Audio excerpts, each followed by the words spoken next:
Hi everybody, today we're in Monica's kitchen again, and I am getting ready to make one of the dishes from the 21-day winter detox.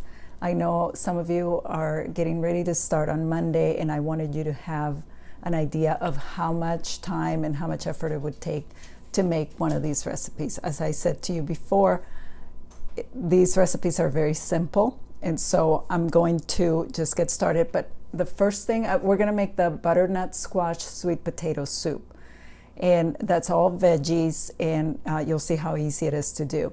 But first I'm going to show you some chicken that I'm baking, because I want to make this as easy as possible for my week. So I'm going to have some brown rice, I'm going to have some quinoa in my fridge, I'm going to have a couple of soups, and this is one of them, but also some baked chicken or baked fish that you can just add to your meals during the week. So what I did here is I started marinating some chicken, just chicken breasts. They're thinly sliced, and I just added some lemon juice, coconut aminos, which is in your handout, some salt, pepper, sea salt, and some oregano, and a few drops of lemon juice. So I'm going to put that in the notes, and I'm going to stick this in the oven for 30 minutes at 350, and you will hear that timer go off, and the soup should be ready by then.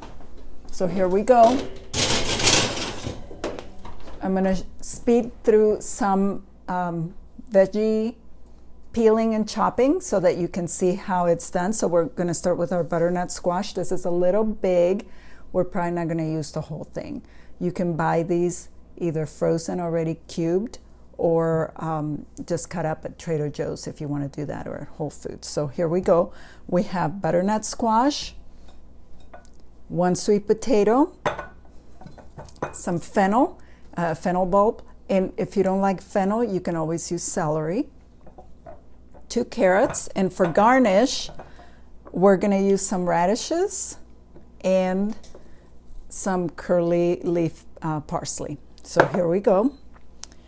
We're going to get started with our butternut squash.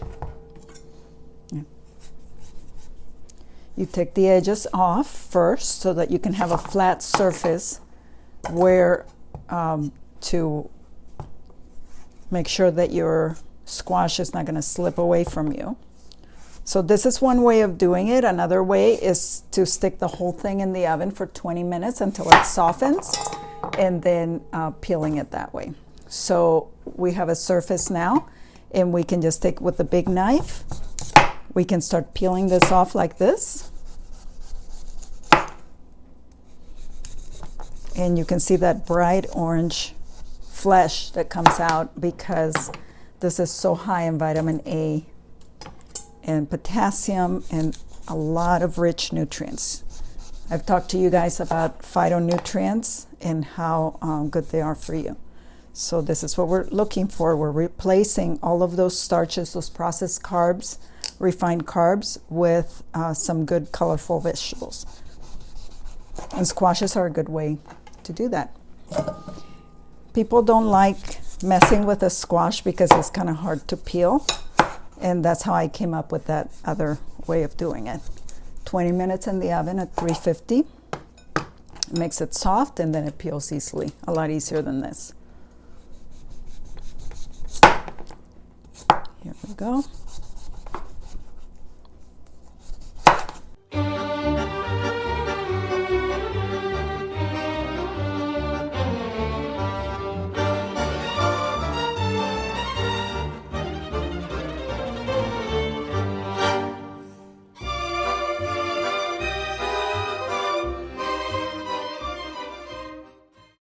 I like to start with the hardest things first, because then it's downhill from there. So sweet potatoes are very high in potassium, they're high in fiber,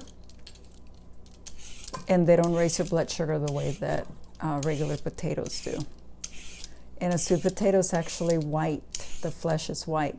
The orange ones are yams. So that is the difference between the two.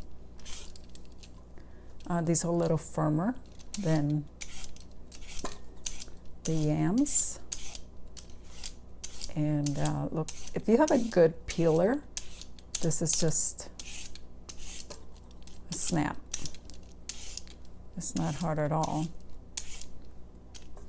And again, some of these vegetables come already chopped or frozen, so look for those at your local grocery store. I always use organic food because our food these days is very high in pesticides, and pesticides have been shown to cause all kinds of problems, especially with your immune system. And if you suffer from diabetes or any autoimmune condition like rheumatoid arthritis or even arthritis, all that is affected by the food that we eat, and especially the additives and the pesticides. So be very careful what you put in your mouth, because it definitely affects the way that your body and your genes perceive what happens to the cells. So look how easy this was. We got the sweet potato, we got the hardest part out of the way. Sweet potato, butternut squash, and now 2 carrots. And this should be really quickly.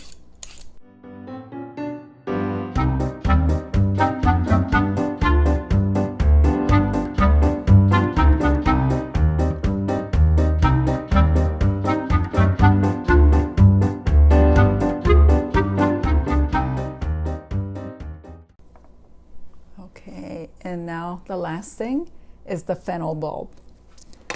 So we just take the edge off, take the tops off,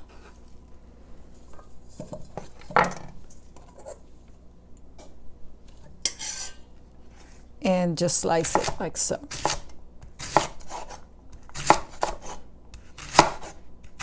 If you've never had fennel, you're in for a treat. It's really good, and it's so good for your digestive system. I like to chop it very small.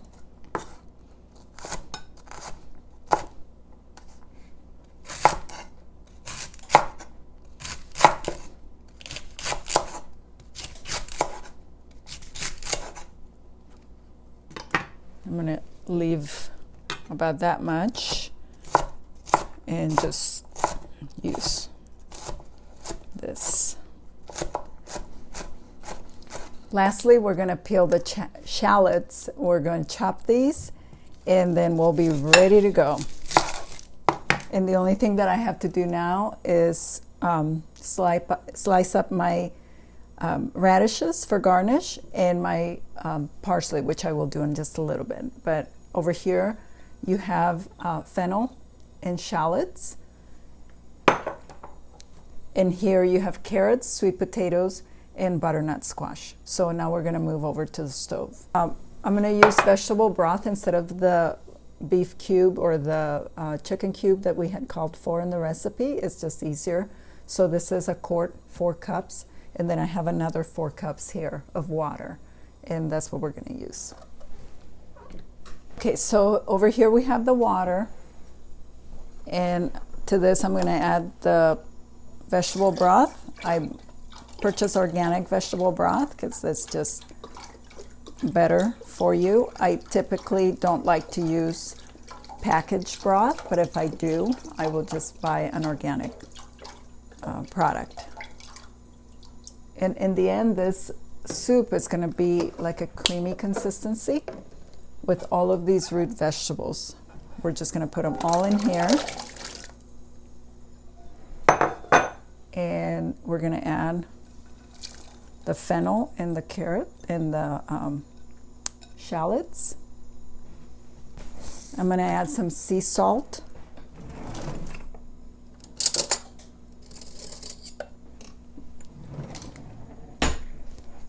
About a teaspoon of sea salt. And we'll let that cook for about 20 minutes. In the meantime, I'm just going to prepare my garnish. We're ready, our soup is ready, so I'm going to show you what we're going to do next. First of all, We're going to take a little bit of the fluid out because it was a little bit too, there's too much, and we want to make it somewhat of a thick soup. So what I have here is a colander and then a big bowl. So we're going to take probably half of the fluid out. So I'm going to move over to the sink to do that.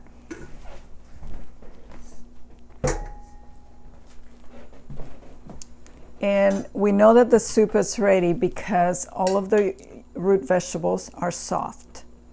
And so you just smash them against the side here and you see that they're soft. They're ready to be blended.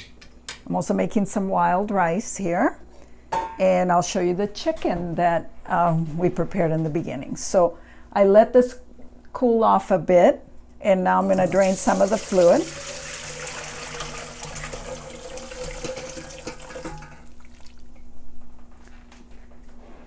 And we'll come back to the stove to put it either in the high-speed blender over here, or we could also use an immersion blender, and I'll show you both. So you want to do this while the soup has cooled off a bit because you don't want the blender to overshoot the food. And you don't want that super hot food on the plastic. Even though it's BPA free, you still don't want to heat up all that plastic. We can always add more fluid if we need to. And then we have our high-speed blender here.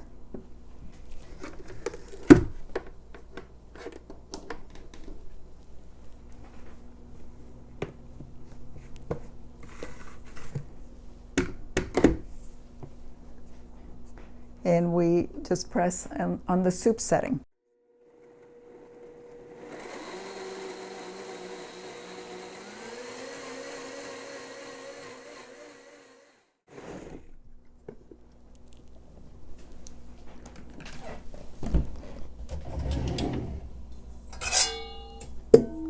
We're going to do this in batches. So you just, this is really up to you as to how smooth you want it or how chunky. But I just make about 2 or 3 batches, and then we'll be ready to eat. And for the last batch, I'm actually going to put this back in, and I'm going to show you how the immersion blender works.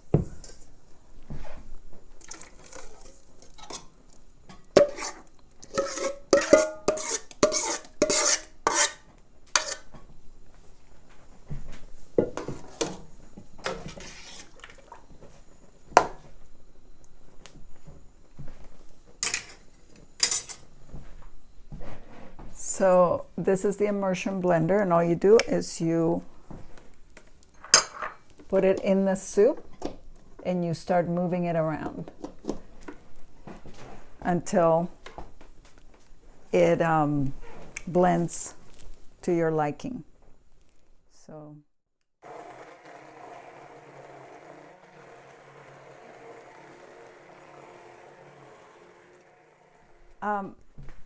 with this soup, what I do is, if you are a vegan or a vegetarian, you just have the soup and perhaps a salad, maybe some wild rice, some brown rice, or some quinoa to go with it. For my family, because they really like their meat, I am going to serve them some chicken. And we made that chicken before, and as I said in the beginning, the chicken was in the oven for 30 minutes, and I gave you the recipe at the beginning of the video. So this is what it looks like.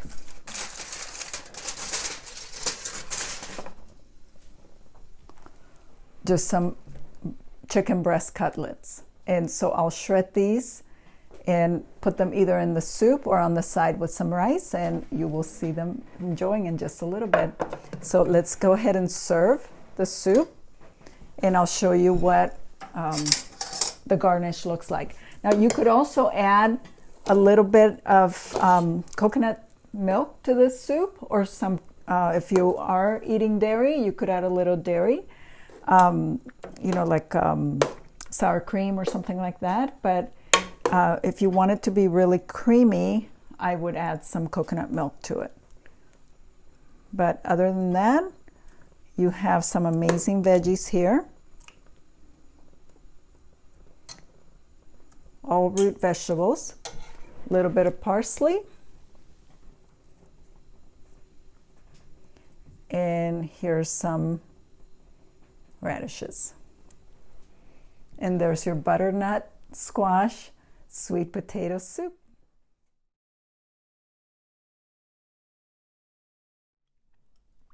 This is really good. Now remember, you can always add some fat to your food if you feel like it's probably that you're going to be hungry. Adding a little bit of coconut milk to it is probably advisable. And that's why we have the avocado here. So remember, I'm Monica at Nourish Functional Nutrition. And if you like this video, Hannah? Don't forget to like, subscribe, and leave a comment down below. Thank you.